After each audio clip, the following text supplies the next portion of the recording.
স্বাগতম। কেমন আছো সবাই? আজকে আমরা আমাদের চ্যানেলে তোমাদের স্বাগত জানাই। বাংলা পাঠ্য বইয়ের অন্তর্গত অন্যতম একটি কবিতা কবি শক্তি চট্টোপাধ্যায়ের লেখা দাঁড়াও। যারা যারা এখনও চ্যানেলটি সাবস্ক্রাইব করোনি তোমরা চ্যানেলটি সাবস্ক্রাইব করে পাশের অল বাটনটি বাজিয়ে দাও। তাহলে আর দেরি না করে শুরু করা যাক।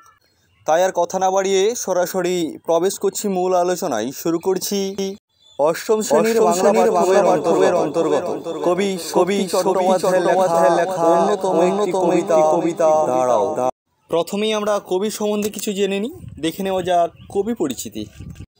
বিংশ শতকের মাঝের দশকে আধুনিক বাংলা সাহিত্যের অন্যতম একজন প্রবাদ প্রতিম কবি হলেন কবি শক্তি চট্টোপাধ্যায়, যার লেখা দাঁড়াও কবিতাটা আমাদের পাঠ্যের অন্তর্ভুক্ত, যার আলোচনা আমরা আজকে এই ভিডিওর মাধ্যমে করব। এই শক্তি চট্টোপাধ্যায় 1933 সালে জন্মগ্রহণ করেন এবং মারা যান 1995 সালে।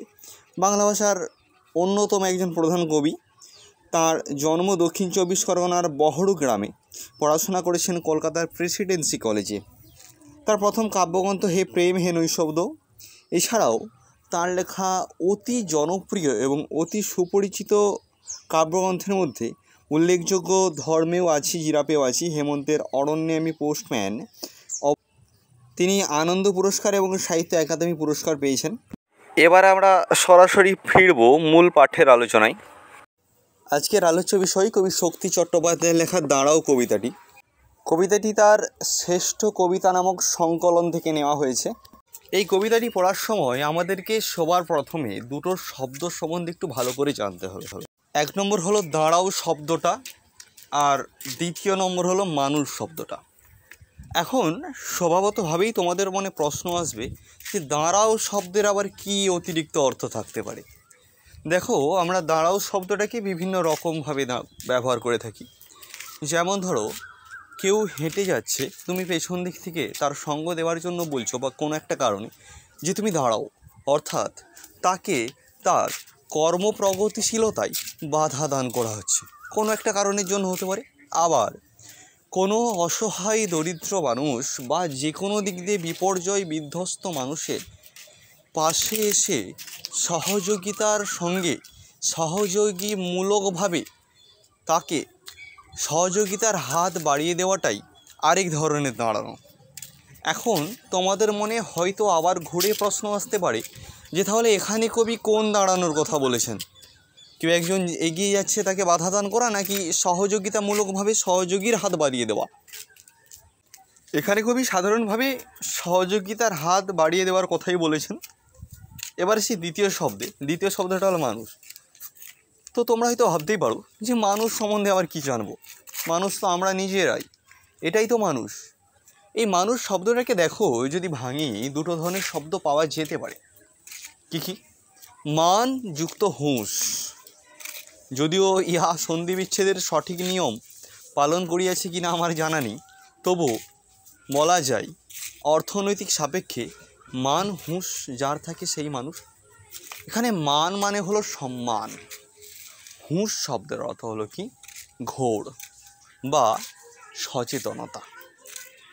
এখানে মানুষ বলতে কবি সেই সমস্ত মানুষদেরকেই বলেছেন বা সেই সমস্ত পার্সন বা ব্যক্তিকেই বলেছেন বা প্রাণীকেই বলেছেন যারা সর্বাপেক্ষাভাবে সচেতন, সর্বাপেক্ষাভাবে হুঁশিয়ার।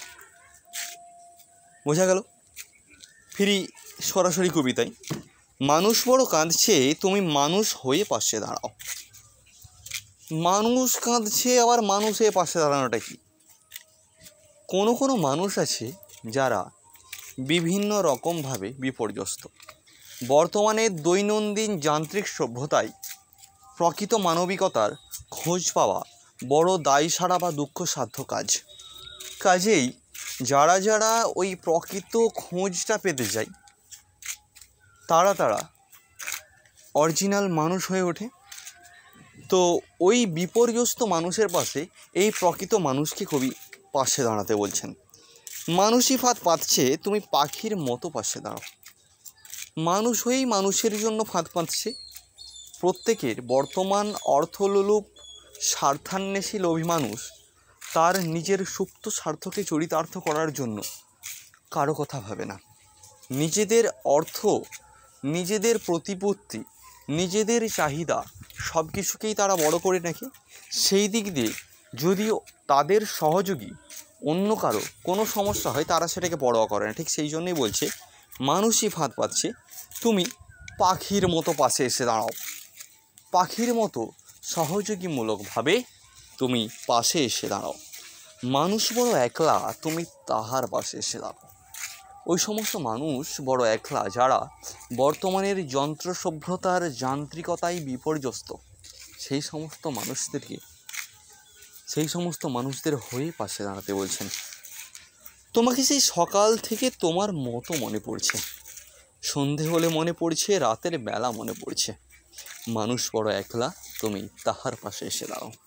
আমরা আগের প্যারায় পড়লাম না, তুমি পাখির মতো পাশে এসে দাঁড়াও। অর্থাৎ পাখিরা যেমন সব সময় একটা যেন সহযোগিতার বার্তা বহন করে চলে, তার মতো করে পাশে দাঁড়াতে বলছেন।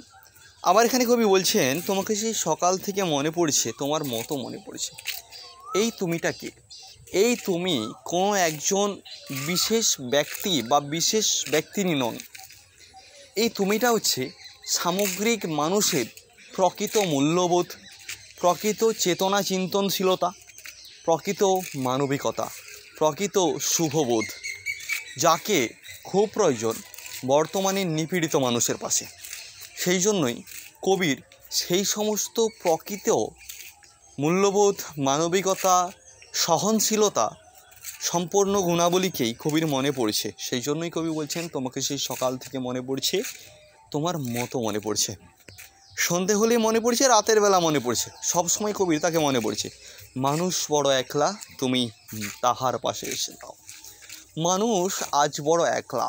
মানুষ সাধারণভাবে সমাজবদ্ধ জীব, গোষ্ঠীবদ্ধভাবে বাঁচলেও মানুষ কিন্তু প্রকৃতভাবে সমাজের কাছে বড় একলা। বড়ই একাকিত্ব মানুষের জীবনকে আস্তে আস্তে গ্রাস করছে। সমাজের বর্বরতা, রুচিহীনতা, অমার্জনশীলতা সবই যেন মানুষের জীবনেকে তার কোড়াল গ্রাস দ্বারা গিলে খাচ্ছে। সেই জন্যই কবি আবার শেষে কি বলছেন, এসে দাঁড়াও, ভেসে দাঁড়াও, ভালোবেসে দাঁড়াও। যে কোনো প্রকারে তুমি মানুষের পাশে এসে দাঁড়ানোর কথা কবি বার্তা দিচ্ছেন। মানুষ বড় কাঁদছে, তুমি মানুষ হয়ে পাশে দাঁড়াও।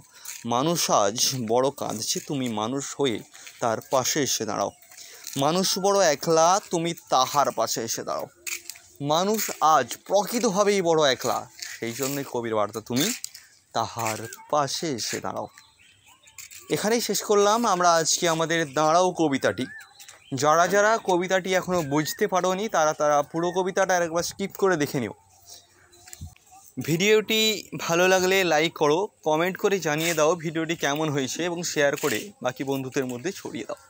চ্যানেলটিকে সাবস্ক্রাইব করে পাশে অল বাটনটি বাজিয়ে দাও, যাতে ভবিষ্যতে আরও এরকম এই বিষয় সহ আরও তোমাদের ক্লাসের অন্যান্য বিষয়ের ভিডিও সবার আগে পৌঁছে যায় তোমার কাছে।